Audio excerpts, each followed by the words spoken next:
Kenyatta.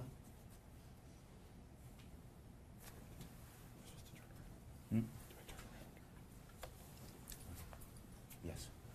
Do you want my client facing the speaker? And Judge, this is Kenyatta Davis. She's the mother of Keyon Simmons, 19 years old, was sitting in the rear passenger seat, driver's side, brain injury as a result. Good morning. Good morning, Your Honor. Can you spell your first name, please? Kenyata, Kenyata. What would you like to tell me? Since this impact, my son has suffered drastically. He no longer feel like he's supposed to be here because he lost his friend. He feel like he's here by mistake. Every day is a struggle for him. He wants to do things that he can no longer do now. He wants to leave and go places and hang out with his friend and have a normal life that he used to have, complete school, go on to be a nurse. His dreams is crushed. He can no longer sleep at night. He has to take medication and go to sleep. It's hard. You know, life is really hard as it is. And it's even harder if you have a brain injury. And I think one of the hardest things about it is knowing that you used to be different and you're not the same person that you were. And we continuously hear how good that Mr. Kumbo is, but we have good kids too. I know. Tell me a little bit about your son. Well, my son lost his dad to a motorcycle accident when he was younger. Okay. He graduated high school from Roseville High School. He was one of the first in the family to graduate. We was really, really, really proud of him. He has 3 younger siblings that really looks up to him. Keyon is, not only is he a leader, but he has an outstanding, charismatic. He's just one of those type of people whom you enjoy being around. He's very fun to be around. He's loving. He's encouraging. Probably has a million friends. He does. He does. If you're not having a good day, he's not having a good day. That was the type of kid that he is. Anything you needed, he'll take the shirt off his back for you if need be. Sounds like a wonderful young man, and I'm sure that's in part due to you.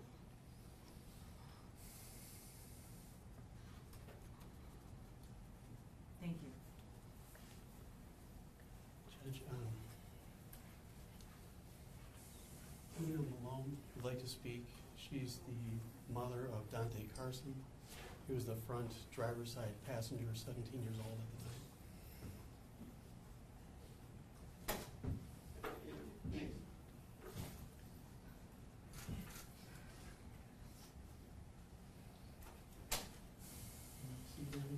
Do you need a chair? No, okay, I just should probably stay here more right. Good morning. Good morning. My name is Tina Malone. It's spelled T-E-N-A. My son is Dante. He was the passenger in the front seat. He was the front seat passenger sitting next to Marcus. He wouldn't come today. He would not come to any of the court hearings.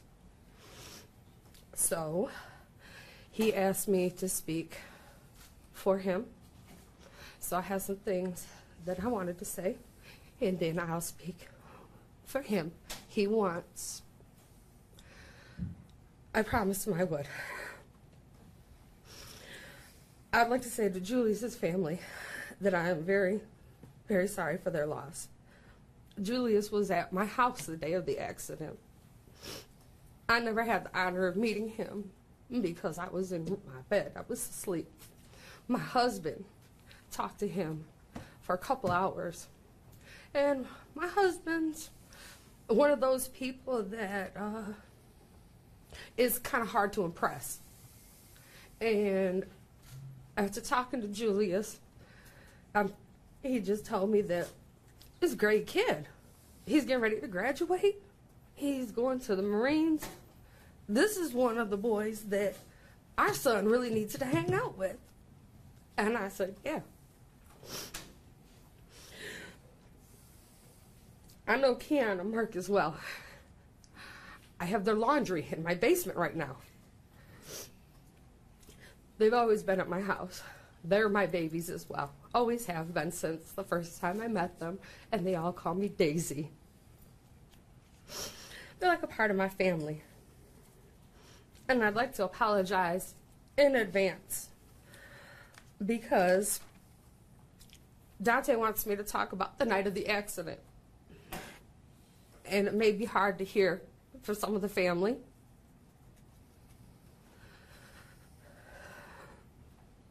It was about 1:30, 1:40 in the morning when my phone rang. It was not a familiar number. I knew my son was out with his friends. They went to go play basketball earlier. My son is out. Anytime my phone rings, I'm going to answer it. Sometimes his phone dies. He calls me from a friend's number. I answered the phone, and what I heard almost stopped my heart. It was my son's voice in the background, crying and screaming. There was a woman's voice on the line telling me that all of my sons were in a bad accident, and only one of them was able to escape the vehicle. I was already jumping out of bed, grabbing my purse and my keys. The woman on the phone didn't know which one of my sons was out of the vehicle. She was just telling me where they were as I was running to my car. My husband chasing after me. He's yelling, "What happened? What's going on? Where are you going?" I yelled out my car window. The boys were in an accident, and I took off. While I was driving, the woman stayed on the phone with me and told me what happened, since she had witnessed the whole thing. She told me the boys were stopped at a red light on Grossbeck at 14 Mile. I got there on autopilot because I was crying and shaking the whole 10-minute drive. When I got to the scene, I saw half of a car. The entire back end was smashed in. The police cars, fire trucks, ambulances were everywhere with lights flashing. I come running to find the boys, and an officer stopped me. He told me I had to wait right there. I saw Marcus get loaded into an ambulance. Keyon soon followed. I still couldn't see my son. I couldn't wait. I ran through the police vehicles and the ambulances to find my son. I found him crying hysterically in the back of a police car. I grabbed him and hugged him and held him up. He was only wearing a thin t-shirt, basketball shorts, and a pair of socks.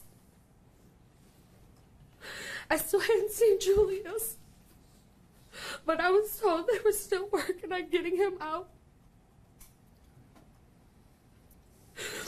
My son was still hanging on to me, crying, and his whole body was shivering. I didn't know if he was cold or in shock. I gave him my hoodie to wear as the officer walked us to an ambulance. The EMT was checking my son out, and I called Keyon's mom to make sure she knew what happened and where to go, what hospital. It was then that my son started screaming again. He overheard someone telling his EMT that they lost Julius.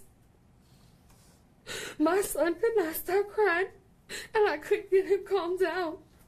He kept saying it should have been him instead of Julius. It was at this point the EMT said they had to get Dante to the hospital. I had to leave my son so that I could drive my car to the hospital. Once I got there, I had to wait while they checked him out. At this point, I was finally taken to the back to be with him. He was still crying. He just kept crying, asking me how Keyon and Marcus were doing.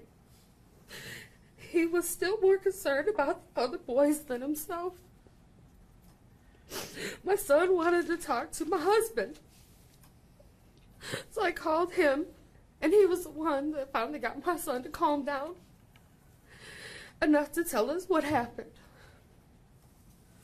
It was this moment when he started telling me what happened that I learned my son had the least amount of physical injuries, but was scarred in a way I knew was going to change him forever. He never lost consciousness. This next part is what my son told me to say. He said Marcus was driving, and my son was the front passenger in the seat. He had just looked down at his phone. Julius was kind of sleeping in the back seat behind him, and Keyon was sitting behind Marcus, and they were talking. He said they were just sitting at the red light when out of nowhere, he heard a loud crashing sound and felt the car moving and spinning. As soon as the car came to a stop, he looked over at Marcus and saw his eyes were open for just a minute.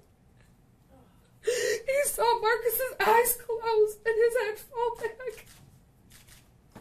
He took his seatbelt off and turned around. He saw Keyon's eyes were closed.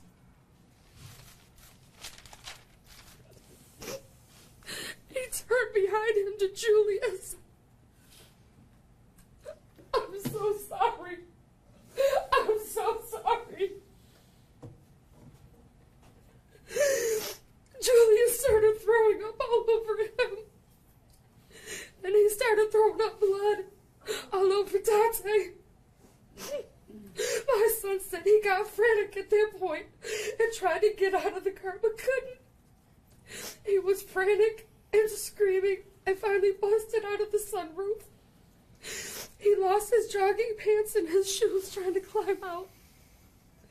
Wearing nothing but his socks on his feet, he ran around the smashed car and broken glass, screaming for help and trying to open the doors and help his friends. My son is close to all the boys. He says they're like brothers.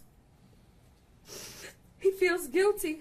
He thinks it's his fault that he wasn't strong enough to help them and to save Julius. He keeps saying it was his fault. He couldn't get to them and says it should have been him instead of Julius that didn't make it. My son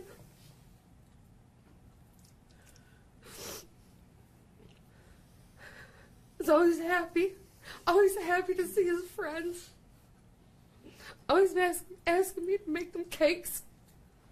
And they're coming over. Can I make spaghetti tonight? Because I make a big pot of it, so there's enough to feed them all. Since the accident, someone told me that in order for us to heal and to move forward and to get past this, we had to forgive the driver. And I said, how can I forgive him when my son is waking up in the middle of the night screaming with nightmares, crying? His counselor calls it survivor's guilt. He still feels like he should have been the one, not Julius. He doesn't think he was good enough to survive. He wasn't strong enough to save them. And on that night, whatever the circumstances were, that the driver was driving and hit all my boys. He didn't change 4 lives. He changed 5 lives. 5 families. I know his family's affected as well. I know he's affected as well. I couldn't even begin to fathom what it's like to know that I took the life of someone. But to me, as a mother, there is no justice in the world for taking the life of 1 boy and injuring 3 others. The other boys, they don't remember the accident. My son lives with it 24 hours a day. Even with medication, he still does not sleep.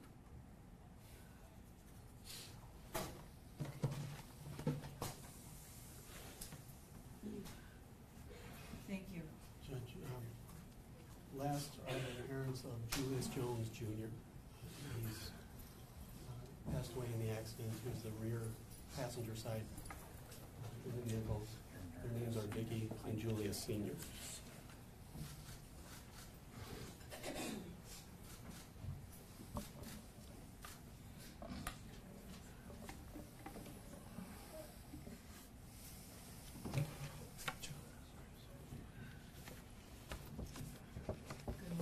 Good morning. Good morning. Are you Vicky? I'm Vicky. Vicky. Vicky Jones, the mother for Julius. I just wrote a letter I wanted to read. Yes. It says, "Hi, Your Honor. When considering your decision, please also take into consideration the life of my son. Julius was a very fine young man who would never harm anyone, and he, too, has never been into any trouble. He had a love for sports, video games, music, and he enjoyed spending time with his friends and family. When Julius was 17 years old in the 11th grade, he expressed a sincere interest in joining the armed forces upon completion of high school. We signed him up to join the United States Marine Corps. He took a test, and based on his scores, he was given a list of jobs that he could choose from, which I have here. Julius would have been a very productive member of society. But life for me has changed drastically. It's hard to sleep, eat, work, and even think. Everywhere there is something that sets off a reminder which sets off tears. I miss everything about him. His smile, his laugh, the simple way he called me mine. I miss his face. I just miss him. It's even worse when I feel like I have something to tell him and I have to catch myself because he's not here anymore. He's not here to tease his little sister or to give his little brother a hard time. He's not even here to admire the high school diploma that he earned after he passed. He's not even here to tell me that I told you so. It's over for Julius. I can't get him back. I have to just hold on to memories when I really just want to hold on to him. Just pray for fair and proper justice for Julius. If I could have traded places with him that tragic night, I would have. The loss of my child is devastating, and I would never wish it upon anyone at all. But because Kyle Kumbo made a bad choice, my family has changed and been forever disrupted. It isn't fair that he can walk around and carry on with his life as usual, with people steady telling me he's such a fine young man, but so was my child, whom I can't see again. His parents can visit him in jail and expect to see him home again soon. We have to visit Julius in the cemetery, so we can never see his face or hear his voice again. I'm sure it's hard to imagine yourself in my shoes, and I won't ask you to. But please just think of my son's life that he had ahead of him until Kumbo took all of those things away from him, all of his goals, hopes, and dreams that he had for himself. I'm also sure that the drunk driving laws in Michigan would definitely change when something like this hits home for a Michigan political figure. Your Honor, please, let's not wait for another tragedy to happen before we start to have Kyle Kumbo and others like him pay for what they've done. The punishment needs to fit the crime. What he did to my family is not acceptable. He should not be slapped on his wrist and given an opportunity to come out and do this again. Thank you so much.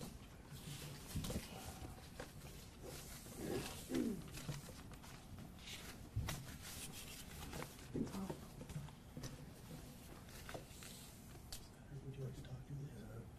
Would you like to say something? Is Julius Senior? Yes, my name is Julius Fraser Jones Sr. Do you understand that Julius was my oldest son? I'm really proud of him.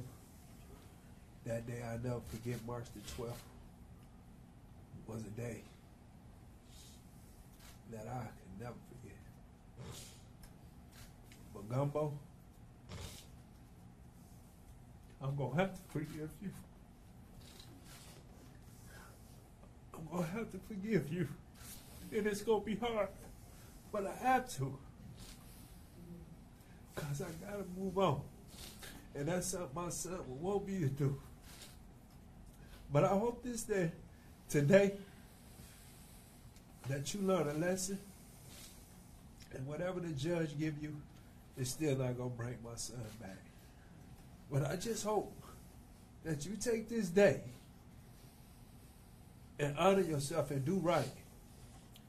Stop drinking, driving, and all that, bro. Because your mother, I know she going through it, your father, your family, my family. You made a bad decision, man. You made a bad decision. And you got to pay for it. You got to pay for it. Thank you, sir. Thank you.